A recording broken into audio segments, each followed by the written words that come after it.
Good morning, everybody. How y'all doing?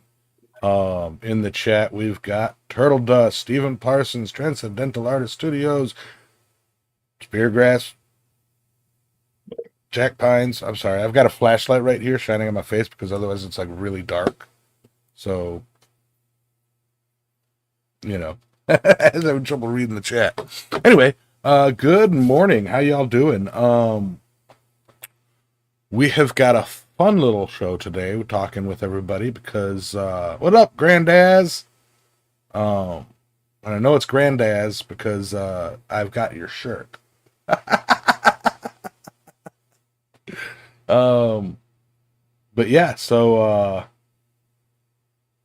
yeah, we got a fun show today because we get to hear all about what Alexis has been doing and all about what Adam has been doing. Adam had recently gone to a vacation on the site of a haunted crater. So Adam went to ask the aliens how they built the pyramids.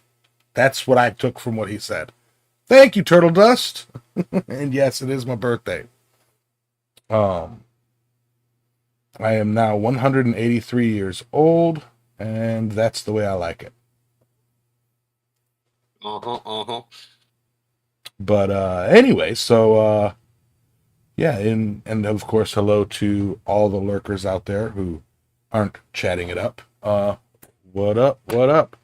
With that, I suppose we'll start with the how was your week? Thank you, granddads. Um, and I'll just get it started because I've got the easiest, 2 weeks to talk about. Uh, work, yard work. Um, I don't know if I mentioned it last week or last time I was on, but the if y'all remember that big rock and concrete pile that I've been building from tearing down that deck, I am hauling it all over to the back of my, or not the side of my property, and crushing it all up to use it as fill for, I guess, a rock garden. I don't know, to get rid of some grass in an area. So I spent time doing that, and could not get my chainsaw started. So it's like I got these 8x8 or 10x10 posts that we used to have in the yard. I don't know, Alexis, if you remember those. I don't know if who remembers those from my early um, live streams, that my electrical towers that I had in my yard. But I took those posts, cut them up, and I'm using them as a retaining wall. And then I'm going to fill the space with concrete and busted up cinder block. Yay. But aside from that, just having fun and hanging out. Today, right after the show, heading out to an all-you-can-eat sushi buffet, and I'm gonna get sick. So there is that, and then prime rib for dinner. That's my day, and yeah. So Alexis or Adam, whoever wants to go first. Sure, I'll go. Yeah, how was my fortnight? It was pretty damn good, actually. Last week, I jumped on an airplane and I flew to Atlanta, and Matthew Hobbs, 00 negative, picked me up at the Atlanta airport and drove me over to LaGrange, Georgia, which is where the home of First Degree Forge, Josh Brown. And we camped in the yard and had karaoke, and we told stories, and we did a little bit of foraging, and it was really a good time. I really enjoyed it. The heat was a bit much. It was on average maybe 15 degrees cooler than it is here, but we don't have humidity, and over there it's like 90% humidity, so it was pretty tough. Um, I did have a bit of an anxiety issue on Saturday morning. I don't know why. I woke up in my tent and I sat up and I went, shit, it's gonna be one of these days. Awesome. And that took me about half the day to figure out and put away and get back to normal. And we had a good time with singing karaoke. Some point, this was Saturday because I was like, man, I got to get out of this funk. I got to figure something out. And I tried forging a leaf, and it was just too hot. I got up to the point where you flatten out the leaf, and didn't go beyond that. I had to shut the forge off, because when you're standing at the anvil, the dragon's breath from the forge is blowing right on your back, and I was just like, I can't do this. And then later that night, I lit the coal forge, which was my first time ever using anthracite. I had never messed with anthracite before, so that was interesting. And we decided, okay, I decided I'm going to make a hammer, because I like to make hammers. And there just happened to be a 4-inch long by 2-inch diameter 4140 billet. So I'm like, let's do this, and I'm working on it. Now the anvil is too tall for me, so it's like belly button height on me. And so I'm trying to. I had to make a punch, a hammer eye punch, which was easy enough. And then I'm sitting here trying to, hold the billet and the punch and the hammer at the same time, and I'm like hammering like this, and it's just not working. So I enlisted the help of Matthew, and then a little later Josh came over. So it was me and Matthew and Josh all taking turns at the different stations punching this eye. And by the time we got through, I mean, we probably spent way too many heats and like a half an hour punching this eye. And by the time we got through, okay, to be fair, we were drinking all day, and it was dark. So we were forging by the light of the billet. Okay, like literally the only light we had was what was shining from inside the shop through the window, and the light of the billet.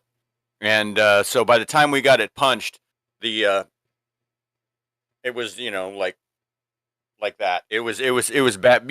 Yes, we could have drifted it and straightened out the hole, but there would have been this much billet on one side and this much billet on the other side of the hammer eye. Sounds like a And dog head. that was just like, everybody, oh, we can fix it. We can fix it. And I'm like, no, we can't. Yes, we can, but that is so much work that it would be easier just to flip the billet 90 degrees and punch a new hole through it, and by then I'd lost all the ambition. I'm just like, nope, screwed that up. And then I look over at the press, and I'm like, we could have just squared the billet before we started. That would have been so much easier to punch a hole straight through it if you were working with a square instead of something round. And everybody's like, yeah, that would have been a good idea. Huh, too bad we didn't think about that 2 hours ago. But right. And then Monday I got on the back of the Harley trike and took a 2-hour ride to the Atlanta airport. My first time being on one of those, and I can honestly say, like, I really enjoyed the back roads, just the scenery and all that, being on a Harley, and being able to just experience that was really cool. Not a fan of going 80 miles an hour on the interstate, though. That was fairly butt-puckeringly not awesome. Because the catch fence in between the two sides of the interstate, and like going past a big truck, and I'm like, man, if he blows a tire, we're freaking hosed. And if somebody does some kind of weird ass swerve maneuver or something, we're going to go into the catch fence, and it's going to be like a cheese grater, I mean, it's literally just going to slice us and dice us. So I was not a fan of the interstate, and I'd pass on that experience again. Like when Randy put me on the back of his motorcycle to go to Dollar General when we were at John's, and he goes, "Yeah, I'll give you a ride up there." And it's like, I'm just. I was going to hire a bike and when I come over the US and just travel that way. Yeah. Riding a bike is different than being a passenger. Yeah. And then then I wound up getting to the airport in like 8 hours early, which turned out being longer than that because my flight was delayed by an hour and a half because a crew member on the incoming flight got sick, and so they had to like get a new person to fill in, and that took a hot minute waiting on that crew member. I'm like, I don't know why they couldn't fly with one flight attendant short, but whatever. And flew back, got back here right about midnight on Monday this last week. And I mean, worked a couple days, and that's it. That's my week. Oh. I did do something new last night, and that was yeah. So I ate 3 squares off of a white chocolate bar, and I had a really good time last night.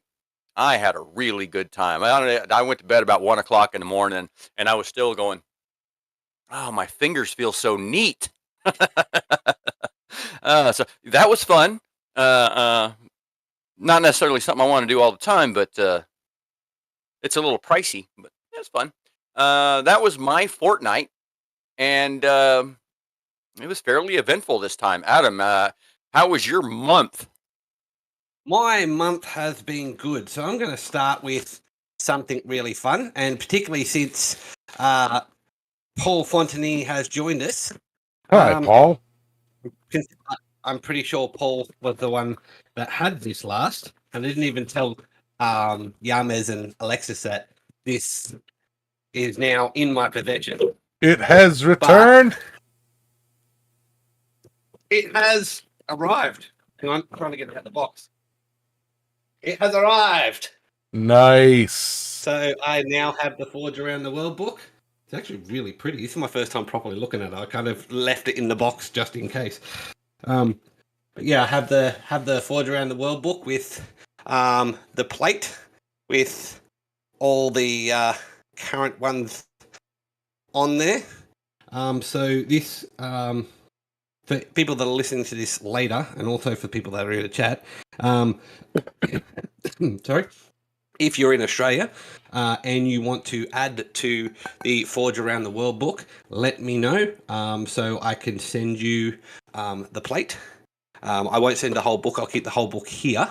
I will send you the plate because that way I was actually wondering where this was. I knew it was in Australia, but I wasn't 100% sure where it was. But I'll keep hold of the book and I will send you the plate in order to put your touch mark on it. And that way we can just organise to forward the plate around Australia as needed. But yeah, so that's now in my possession. That arrived a couple of weeks ago. Sorry, I didn't let anyone know, but my month has been rather flat out. Let me just put this back down in the box. Kind of heavy, isn't it? Yeah, it's a little bit weighty. It's a good workout. But yeah, no. So the reason why I was absent is because last fortnight when the show was available, I was actually away on the set of a horror movie. No, I was in Wolf Creek. It was my anniversary. Same thing. The Tuesday past year.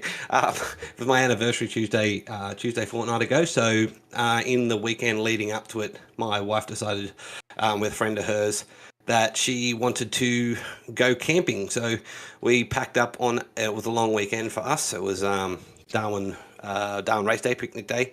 So the Monday was a public holiday for them. So we decided to leave early Friday morning and travel the 16 hours odd over a couple of days to go camp at Wolf Creek Crater. So Wolf Creek Crater is the second largest meteorite impact crater in the world.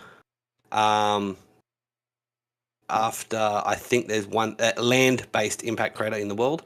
I think there's one in the US that's bigger, but so Wolf Creek is the second largest land strike impact crater in the world, and also the setting for the theoretical setting for the movie Wolf Creek. So ran into Mick. He's not too bad of a bloke. Doesn't like international tourists, but he's all right with Australians. I sent Yamez a few photos, and yeah, it's in the chat. So went out camping, had a really good time. So that's in Western Australia. Like I said, it's about 16 hours drive at about 80 miles an hour from here to there. And then we also camped at Lake Argyle, which is one of the biggest inland lakes in Australia. And yeah, did a bit of bush sightseeing, and then of course come back, went to work as is normal. And this week was basically pottering around the house, getting things done. Did a little bit of I have a commission from a couple. I think they're in. Some people in Louisiana, and so I'm doing some jewelry and stuff for them, and it's potting around. I also made some apple pie moonshine, and put some whiskey on oak. So just bits and pieces, little bits here and there. I've still got to put my touch mark on the Forge Around the World book. I don't know where my touch mark is at the moment. It's somehow evaporated in the last month or so. Where I remember where I used it last, but it's not where I used it last. So I've got to go and find my touch mark. But yeah, so one thing that was absolutely remarkable, because I have now where I live, I have really clear skies.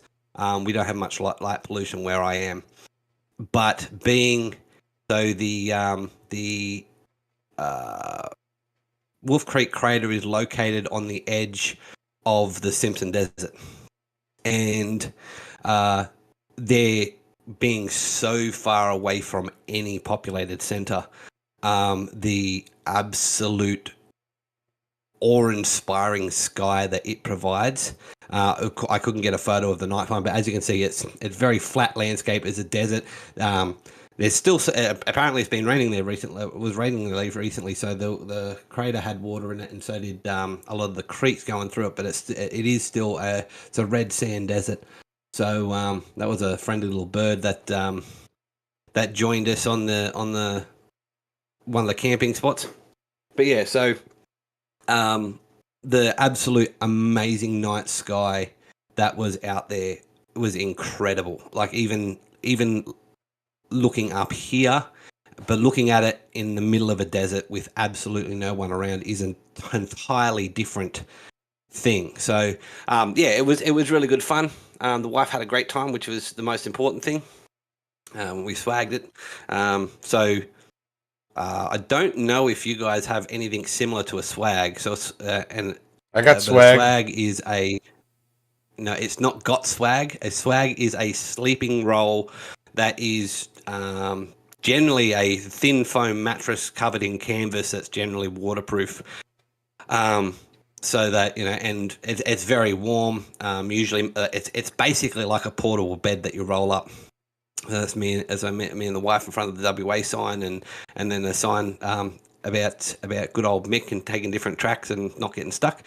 But yeah, so we swagged it, and which meant there was very little in the way of actual camping supplies. We only needed things to cook on, and the swag itself. And camp was quick to set up. You unstrap the swag, roll it out. That's it. You're pretty much done. But yeah, it was good fun. So, had a great time. And then of course now my just waiting for my tractor to arrive now to get a few things done around here. And funnily enough, and I actually questioned Yamez about this, with the topic for this week, we actually also this week did a little bit of gold panning. We did a little bit of gold prospecting in our area, because Northern Territory is well known for gold. We had I think it was the second biggest gold rush after California gold rush in the late 1800s. I'm pretty sure that was it. Thousands of people through the Northern Territory at the time, and that led me down a whole different rabbit hole when it comes to blacksmithing. We did a little bit of that this weekend. I've still got the buckets and the pans outside because it's the end of dry season here, so there's not a lot of running water. So we went and did some prospecting and dug up a couple of buckets of sample dirt.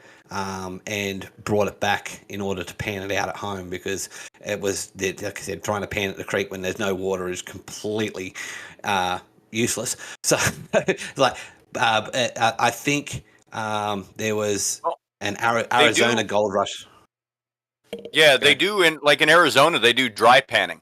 Yeah, that there was but there was early in the Arizona gold rush, they basically have to wait until the rains come to do the panning there, and so there is a bit of a history of it, but a lot of people would find the gold and then take it back to an area that had water and then sluice it and stuff like that. So basically, we're doing it by hand with the panning at home. But but basically, it's just a little bit of fun. We're not going to become millionaires off it, but the Northern Territory is a very high gold area, so it was kind of like, we'll go, and we've got a creek running right beside our block, and it's pretty much a known but not talked about fact that every creek in the Northern Territory has gold in it.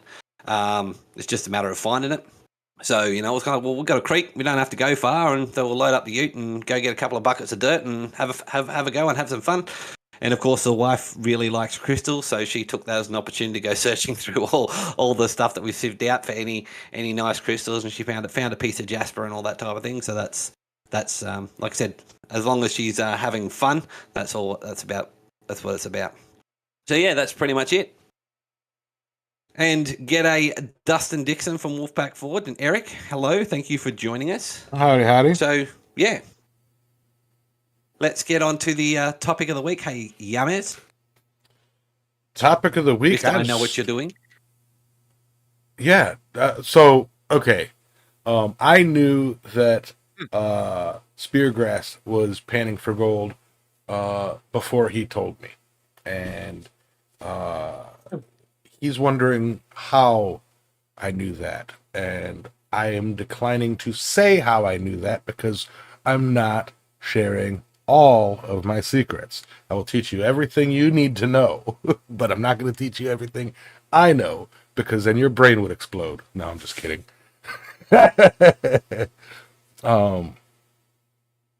Yeah, no, it's just I have that psychic connection to my co-hosts. I know what they're thinking and I know what they're doing at all times. It's simple. That's rather creepy. We're that in tune. It's some things I don't want you to know, Yamez. It's too bad I know them. Good, considering what I got going on for my side hustle, I don't think you want to know. Oh, yeah.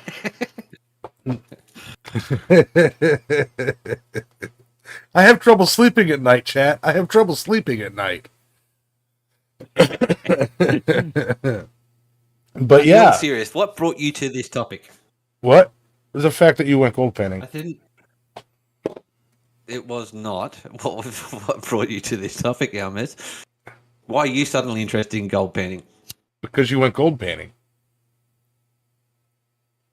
I mean, you expected some sort of causality? Yes. Let's talk causality. A week ago or so, Adam went gold panning. And now I want to talk about gold panning. That the fact that Adam went panning for gold made it so that I want to talk about gold panning. Because why not? I don't know what's so scary about that. You're going to milk this for all it's worth. I don't know what you're talking about. Milk what? It's a normal thing. Anyway, speaking of gold panning, I've been wanting to pick up some Home Depot play sand because where they get their play sand is actually a really good source of black sand and gold. Not like that's interesting. It's not like you're going to buy a bag of their sand and you're going to get enough gold to, pay for that bag of sand, but like as a hobby, like as for, practicing, it's just the location that they get it is rich in black sand and gold. Interesting. Well, I know the current spot price on gold is about 3,000 Australian an ounce. Hang on, let me go to US dollar. So that's it's currently 2,400 US an ounce. So that's a pretty handy payday. Even if like I've been watching a lot of a lot of gold YouTube videos at the moment, just on panning and stuff like that. Yeah, pan for gold, then build a J-bod. It's a really good idea. get the gold out before you build the J-bod. But like an ounce, a gram of gold, because they're 32 gram, about 32 grams to a troy ounce. And so a gram of gold is currently worth about $80 to $100 Australian. So that's not bad. Yeah. So. $100 for a little bit of fun, and you're not expecting to get any. Aside from the cost of it, like the what you get out of it, I think it's more for the experience and more for the hobby of it. It's like, unless you like, I watched a video yesterday about some guy who visited like a gold mine, and they grabbed like 350 pounds of gold ore, and they processed it through rock crushers and all that stuff, and then panned it. And it's like, I think they got a total of what was it, 18 grams out of 350 pounds from a gold ore, buckets of gold ore. It's like, that does not seem like very efficient. And it's like, I wanted to talk to Alexis about it, because I know she does gold panning and gold mining and has jumped off of mountains before. Yeah.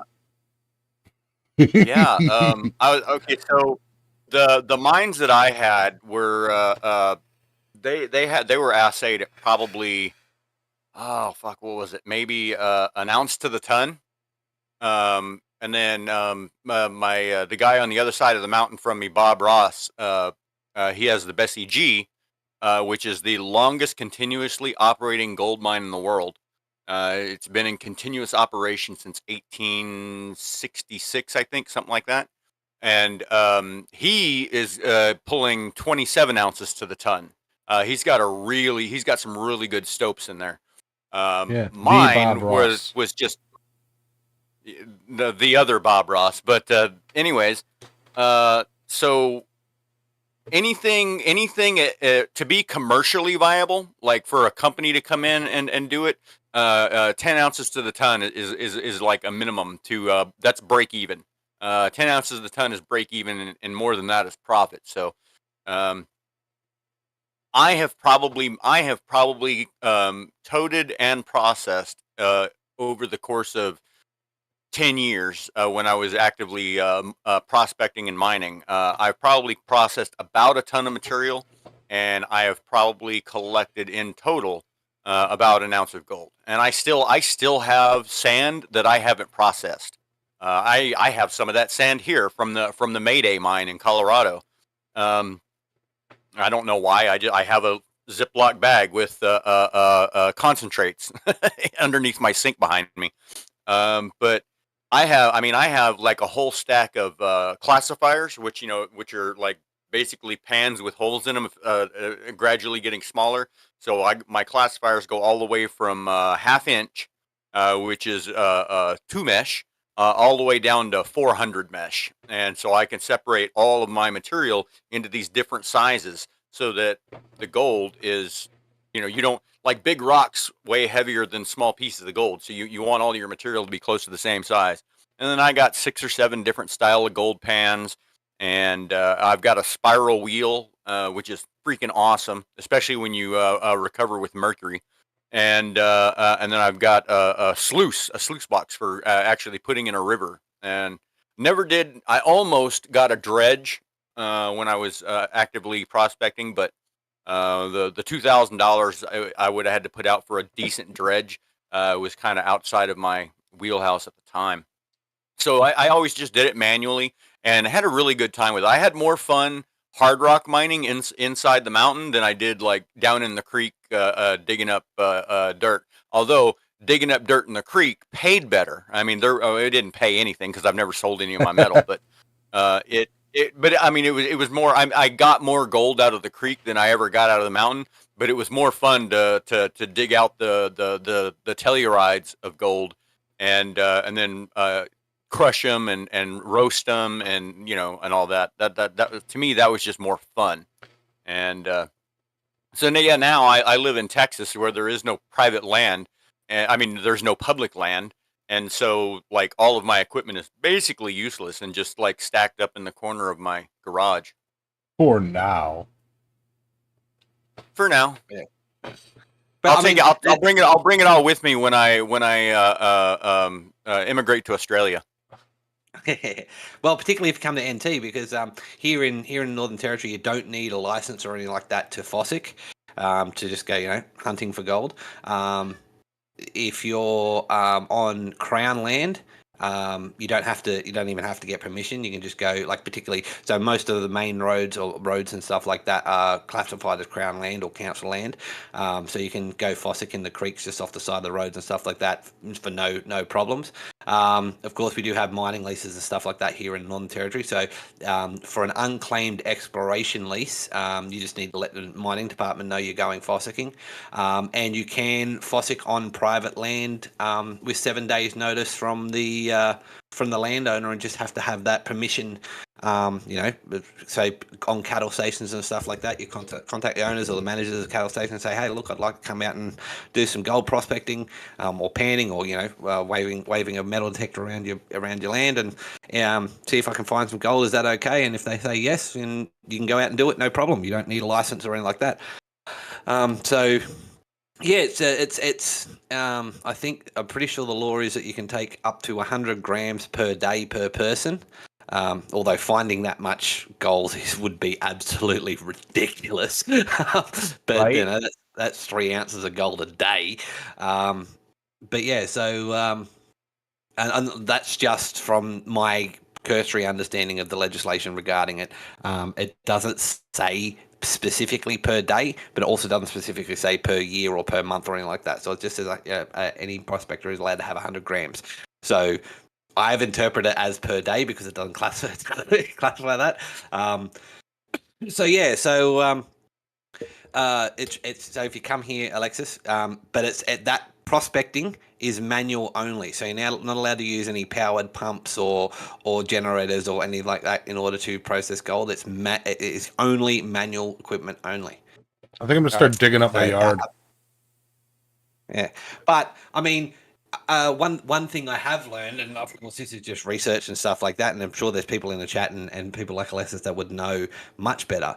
Where you generally find iron sand is a good place. Black sand is a good indicator of where you may be able to find gold. So that includes beaches and all that type of thing. But further to that, as people that are blacksmithing, particularly if you're interested in doing some of your own smelting, you separate that gold from the iron sand, then you've got a stockpile of iron sand to smelt down and make your own iron. It seems like a win-win to me. Yeah. Think about this, Yarmez and Alexis. All that iron sand that you guys put through when you tried to make that billet a couple of years back, how much gold might have been in that iron sand? Well, if I'm remembering correctly, Alexis provided the iron sand, which is stuff that she actually had already processed. Ah, okay, yep. So none. Well, they're probably none or very little. I mean, nothing. Yeah, I'd already run all that. See, what I did is I went to a gravel pit that we used to own up in, well, not we, but the company I work for owned up there in Pine Bluffs, Wyoming, and they have a thing called a sand screw, which it washes the sand, and it's just a big old auger at a 45-degree angle, and it washes the sand as it pushes it up and out the top. Well, all of the black sand and whatnot settles in the bottom of the sand screw. So I dug all of that black sand out of that thing. I got like 12 5-gallon buckets of black sand. That's a massive amount. And then I wound up putting it all. I borrowed a cement mixer and I put it all in a cement mixer, and about a pound of mercury. And I just ran that mercury with all that black sand in the cement mixer for about an hour. And then I put it in a big old 150-gallon water trough or whatever, and put my spiral wheel inside there, and then just hang a little bucket off the back and one under the front to catch the the one to catch the mercury on the back and the other one to catch the sand in the front, so I wasn't reprocessing the same dirt over and over again. And I slowly recovered all mercury out of the sand, and of course, any precious metal would be in amalgam form in the mercury. And I still have that mercury, and I still have never processed it because I broke my mercury retort. Because you don't just boil it off, you need to retort it and recover it, because mercury is super expensive and hard to get. And so yeah, I still have all the gold is in mercury suspension in my garage at home, and then I sent the all the black sand off to get turned into A bloom. a bloom. A billet. Yeah. And so, Eric, yes, you can do a blue with black sand. It's actually the most famous examples of that are generally the Japanese. The Japanese use black sand to make tamahagane and the various other metals that go into katanas. Good insight. But yeah, so black sand is absolutely because it's hematite mainly, not always, but black sand is most commonly hematite. So you can you can absolutely smelt that down into iron. So yeah, of course, different areas of the world have different methods. Particularly, I don't know if you guys follow him, but the what's his name? Saul from he's a Cornish blacksmith in Ireland. With 120-year-old forge. Yeah, Saul Forge. He uses primarily bog iron. A lot of other countries use hard rock iron. Iron ores, but yeah, Japan is most famous for using black sands. So yeah, but it'd be interesting to see how much gold you got out of that mercury if you ever decide to build a new mercury retort there, Alexis. What's that? I said it'd be interesting to see how much gold you got out of that mercury if you ever decide to build build another mercury retort. I will one of these days. I mean, it's not hard. It's really easy to do. It's just the one that I had, the mercury retort that I had would only hold like maybe a quarter size button of mercury. So maybe 3 or 4 grams at a time. And so I would have to run, because I've got 1,000 grams of mercury is what I have.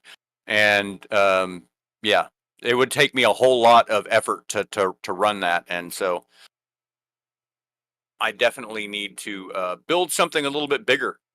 And why am I all flashy? I don't know. I was wondering that too. Yeah. Let me hold on. Let me back out of the video. While you do that, Soul Forge. How do you spell that? I just put it in the chat. So Soul, SAULFORGED. Oh, Soul Forge. Okay. Really, really, really nice guy. He's currently restoring a historical smithy in Ireland where he lives. He's Cornish, but moved over to Ireland. And yeah, loves smithing.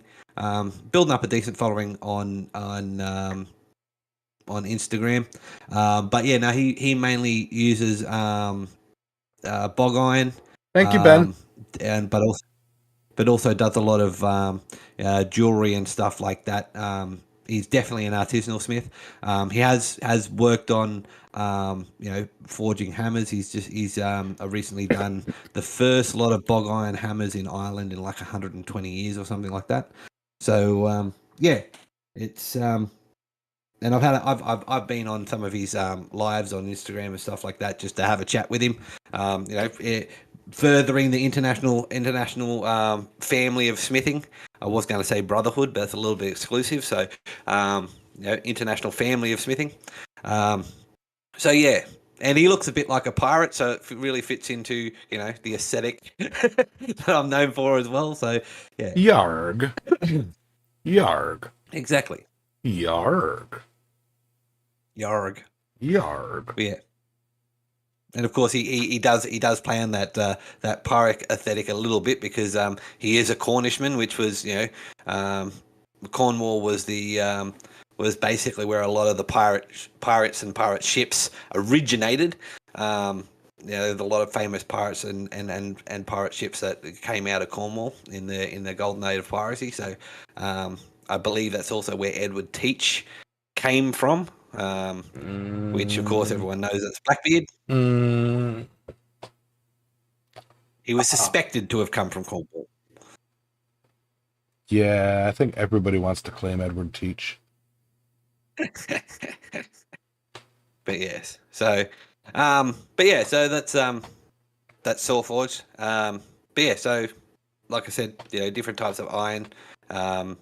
Black sand or iron sand, particularly hematite, common among Japanese smiths, and you can pretty much find it anywhere. Black iron sand is ubiquitous across the world. So like iron's one of the highest, or most readily available elements on the planet. So yeah, if you find some iron sand, you do need a fair amount of it. What I believe you guys tried to make a 1 or 2 pound billet, and you used something like 5. Oh man, I can't 5 to 10 remember. pounds of iron sand. all I know is we've tried twice. Yeah. Go ahead. I sent 12. I sent like 12 pounds of sand. That was so brutal. We rushed that,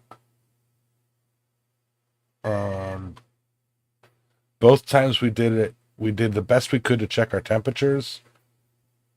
And both times we did it, I think we were a bit rushed because we tried to do it quicker so that that's not all we were doing for 2 days, but we should have made it all we did for 2 days. It's like, I think we built the what are they called? Why am I blanking on this? The foundry thing, the chimney. We built the chimneys, and then instead of letting them harden and set, we just started throwing stuff in it and going. Like we did the initial little burn to bake the inside to start baking it, and then said, well, we got a fire, and then let's just keep going instead of letting it bake and finish. And I truly think that kept our temperature down because of all the moisture, but I don't know. Well, we got liquid metal and a lot of slag. We just couldn't form it from there. It was the consolidation that was more of the problem. Yeah. Yeah, it was, and then broke it open too early. We'll have to. In hindsight, maybe should have done it the way Cody's lab did it with thermite. Right. So we'll have to have a solar system party when I come over so we can plan it. Yeah. No, nothing. A solar system party. A what? Yeah, I was agreeing with you out of politeness, but let's delve into that. What did you just say? How does the solar system have a party? They plan it. Huh? I got it. Okay. Pun. Yeah. I don't get it. We're gonna plan it. Yeah, we're gonna plan a party, right? Yeah. Mars is a planet. Jupiter's a planet. Neptune's a planet. Pluto's a dwarf planet. Solar system party. They plan it. I can't believe I have to explain it to you. You're blonde underneath that bandana, aren't you? Anyway, no, I'm bald. It's the blondes out there, but wait. Now let's unpack this. We were talking. So, does this have to do with Sol Forged? A Sol party? What? Are we inviting Sol to the party? Forget it. Forget it, Yamez. It's like a low-flying plane. It still went over your head. Oh, dang it! My camera's not working. My webcam took a crap. That's what the issue was there. Okay.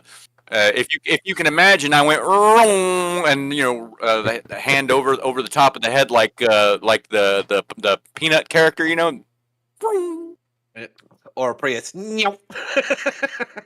What you guys are saying words, but I'm not quite sure what they mean. Have you had your coffee this morning, Yames? Yes.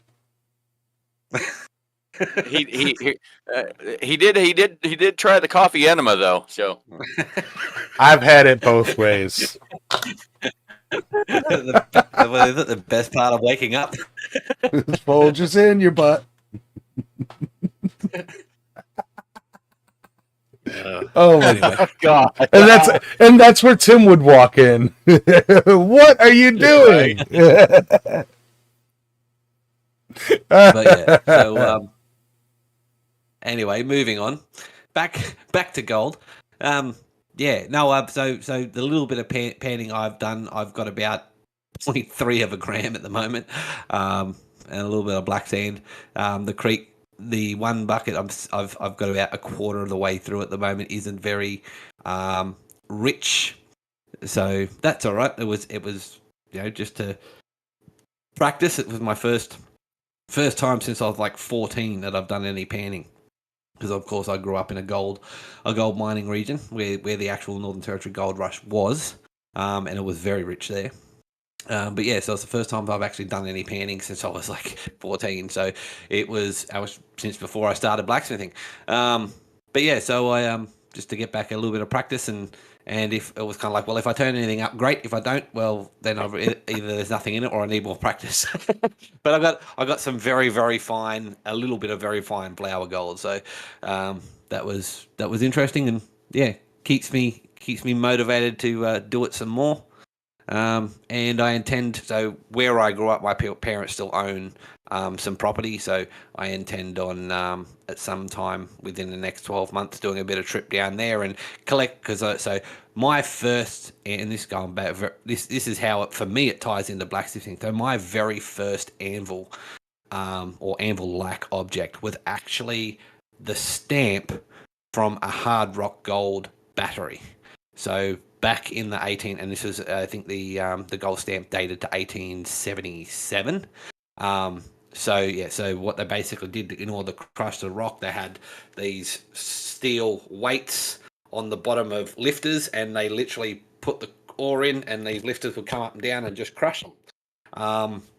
So my very first anvil was actually a stamp from a gold battery. And so yeah, so I intend on returning to where I grew up and seeing if I can find that old gold stamp and a couple of the other very, very horrible but very first tools that I made that were still out at the property. And unfortunately, the house burned down when I was probably about 24. So about 14 years ago, but we still have the property, and there's still a lot of stuff out there. So, and it's also along what I know is a very rich alluvial creek.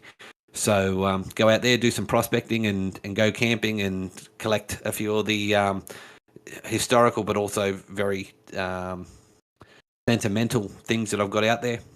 Mm-hmm. And funnily enough, it actually ties in. I recently bought a Australian book series that I had lost when that house burnt down. So it kind of all coming back through, everything's coming a full 360. Funnily? Why is that funnily, Amos? I got something specifically for when you say that. Go ahead. Oh, great. Funnily enough. Great. Funnily enough.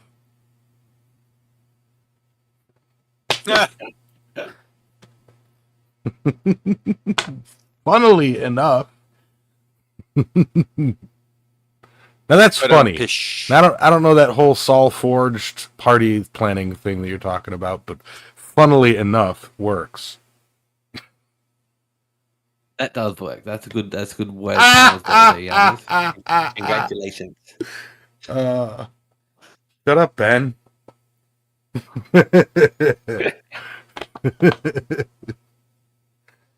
The pea funnel. It's a shiwi.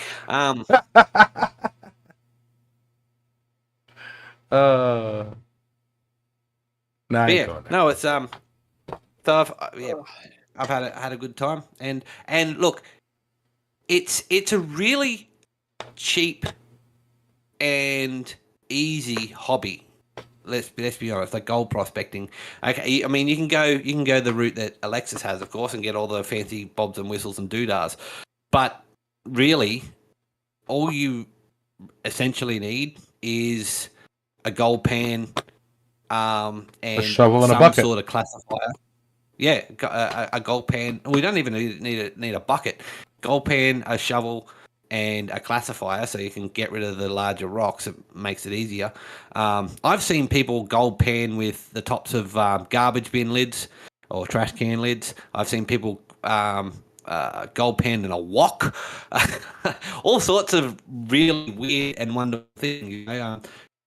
Alexis can back me up here, but gold is about 19 times the density of water, and I think iron sand is like 14 times the density of water.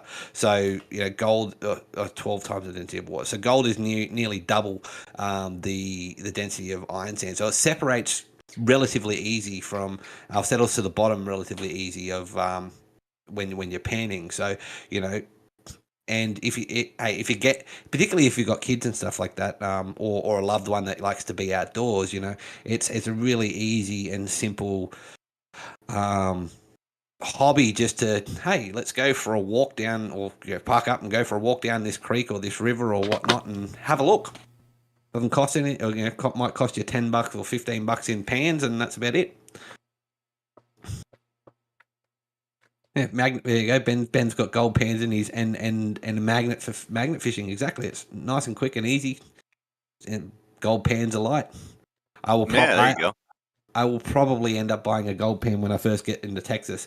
I'm not sure if you can, but I will buy a gold pan at some stage along the line when I'm in the US, and I'll probably have a little bit of a pan here and there just to see, hey, why not? That way I can say, not only did I forge in the US, but I went gold hunting as well.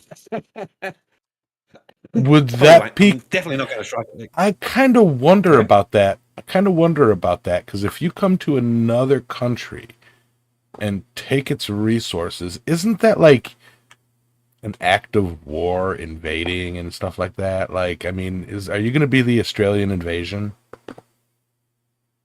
Totally. I'll bring my email. Yeah, and on the on a serious note, though, prospecting on federal land is completely legal. Most states, state land as well. As long as you're like not power, not using power equipment, as long as it's just by hand, like a river sluice or a gold pan or something like that, you can do that on any public property. Including underneath bridges, anywhere a river goes underneath a road, you can pan and sluice underneath that bridge because it's public property, and without any issues. The only thing that's different is if you're using power equipment, you have to have a permit or be on an established claim. So yeah, so again, nice cheap hobby, something to keep you occupy, and that's the reason why I thought, well, particularly when I eventually travel over the US, I'm going to be there for hopefully about a month and a half. So and I'll be traveling to a lot of different areas, seeing a lot of you guys, and so it'll give me something to do when I stop off for lunch, or pull over a creek or a rest stop or something like that, and have a little bit of a pan and. Why not? If I make a bit of gold, that's or just all the better. If not, grab a bucket of dirt or soil or whatever, sand from every location, and then pan it. Stop off at Alexis and get it. and for the record, if you're going to prospect under a bridge, the best spot is behind the bridge pylons in in the direction of the water flow, because it creates like a kind of like the air equivalent of a low pressure zone. So any gold that is in motion in fast moving water, as it goes around the pylon, it falls out right behind so the iron and any gold would fall out behind the bridge pylons. It's the best spot. So I had a buddy of mine up in New Mexico. He worked for the county, and they went out to go do some work on a bridge out in the middle of freaking nowhere. and he wanted to show his new hire how to pan for gold because this guy was a member of our gold prospecting club. And he's like, just to show the guy how to do it, he just took one shovel full of dirt from behind the gold pylon, put it in, took it over some standing water, and just kind of like panned out and found a freaking nugget that was like 3.5 grams. And it's like, and I mean, and it's like, I was like, holy crap, that's a huge ass. I mean, like for us, that was huge, Mm-hmm. And that's exactly it. It's just not. I like nice my and easy. nuggets big. I like my pickers clean. Anything you pick is your nose. But also, I mean, for those of you that may live near the coast, any creeks or stuff like that, sometimes you see, black sands running down the beach or something like that. Collect them. Give them a bit of a pan. That's a good, that's a place where gold might be as well, But basically, the like trouble like with said, the trouble with where I'm at is, the water from the mountains and everything that come through here go through several swamp and marshland areas before they, like, there's really no rivers that lead into, like, a flowing river that leads into the ocean here. It's all it seeps in from the from the water tables and stuff in the swamps. So it's got miles and miles and miles and miles of like settled water, that come over. You know what I mean? Slow moving water. So not a lot of black sand right here that I know of. but have you ever looked? Well, the black sand that I find is black because of decay. Because it's stagnant. Mm. Yeah. It's stained sand as opposed to actual black sand. Yes. Yeah. So anyway, with that, I unfortunately do gotta get ready to call it because I'm heading out to lunch with family and everything. So I say we move on to our final thoughts. This is one reason I had thought of having you guys host it, so that if I had to book out, you guys were in a deep conversation, we're good. Okay. Yeah. It's been a good hour. Yeah. Yeah, I'll go first. My final thoughts are, gosh, don't pass up an opportunity to go hang out with friends and swing a hammer. It's a lot of fun, even if nobody swings a hammer. I mean, like, it's a funny thing. You call it a hammer in, and then there's actually no forging that goes on. It doesn't really matter. You're still hanging out with friends. You're still telling stories, eating good food. It's really a good time. I highly recommend it. Even if you got to just take a day and drive there and drive back, or fly in or fly out, it's worth it to get away from the drudgery of every day. And so, yeah, I had a blast this last weekend. And if you ever get the opportunity to go hang out with some of your blacksmithing friends or whatever, and get some metal hot, I highly recommend it. So I will see you guys in a fortnight, and yeah, stay cool and stay hydrated. That's all I got. I'll go next. Yeah, very, very similar to Alexis, except mine's more on the gold panning. If you have the opportunity, take the time to get out into nature. Sometimes it's nice to just switch off. Not have. We're all connected by these things nowadays. So it's nice to be able to get away and do something in nature. That's we all like working with metals and whatnot, but it's nice to do something a little bit different in nature that also gives us another link back to our historical footing boundaries, footings, whatever. And it's something fun and cheap and easy to do, and there's nothing quite like finding that glossy bit of yellow at the bottom of your pan. But and it's very much akin to. I find that a lot of blacksmiths personally have that sort of, make do ruggedness about us, man or woman. We're very much very self-reliant, self-sufficient sort of people, and having that extra hobby that maybe you don't have a hammer around a swing. You're not always around.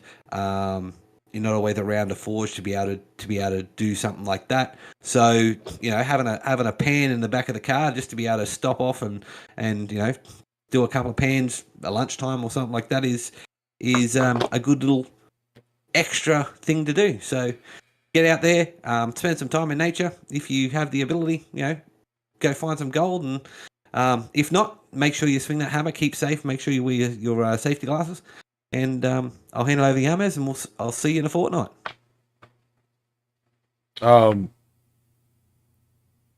As always, I appreciate the heck out of all y'all coming in and saying what's up.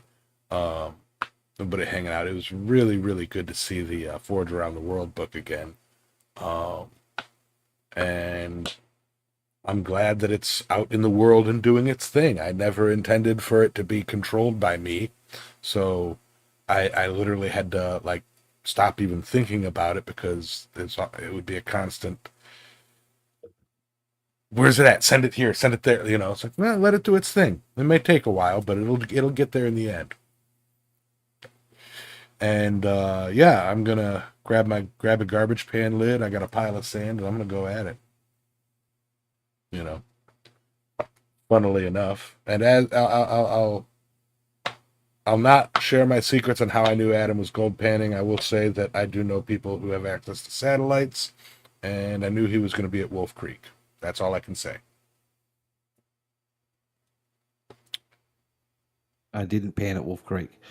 Whatever. It's private land, and it's not in the Northern Territory. They have different lawsticking laws in WA. Whatever. I was able to. Go ahead. Yeah. Alexis, remember something. Go ahead before you lose it. Go ahead. Yeah. Oh, yeah. I discovered something last night that was really fun. Just by chance, I stumbled across it on TikTok, and then when I went to YouTube, and it's Rhonda the Roundabout, and it's this new roundabout in Charleston, or I don't remember where it is. Anyways, doesn't matter. And so there's this new roundabout that they opened up in this town, and people are driving to it from all over the place, and then just doing laps. So they called it the Rhonda 500. The challenge to get 500 laps. And there's like a whole leaderboard and everything, because they have a city camera on the roundabout that you could access on YouTube. And there's so far the record is 1,100 laps. And but it was, I guess it was becoming annoying, so the city took down the feed for the cam, and so I discovered it, and then found out that 3 days prior is when they turned off the live feed for the roundabout, and I was like, oh man, that'd be kind of funny to watch, But that's it was going through some of the videos that people posted of doing laps around Rhonda the Roundabout. It was slightly entertaining for a minute. And that's why we can't have those things here. Oh yeah, put in roundabouts. They're much easier for traffic. Yeah, we're gonna do what we do, and that's what we do. So we do like driving in circles here. We do. So I mean, it's like, give us a roundabout. It's not gonna solve traffic issues. It's gonna create more. You got the one guy going, they're making a left turn. I'm trying to get out of here. See, I was watching a guy last night. He's got an old police car, Crown Vic or whatever. It's got and it's all set up with sirens and lights and all that, but it's yellow lights, not red or blue. And he's got it shoots flames and stuff. And he did 500, and it was 500 laps, and it was 37 miles or something like that. Took him 3 hours. So, Yamas, quickly finish your final thoughts. I'll quickly say to the people in the chat, if you want to continue with the rest of this conversation, jump over on the Discord in the Impractical Blacksmiths podcast, and we'll continue it there. But, Yamas, finish off. Thank you all for showing up. Much appreciated. Adam is really trying to, figure out how I knew he was gold painting, and I'm not going to tell him. Yeah. funnily enough. Anyway, guys, y'all have a wonderful day, and I will catch you guys in 2 weeks. See you in a fortnight. Bye. Bye now.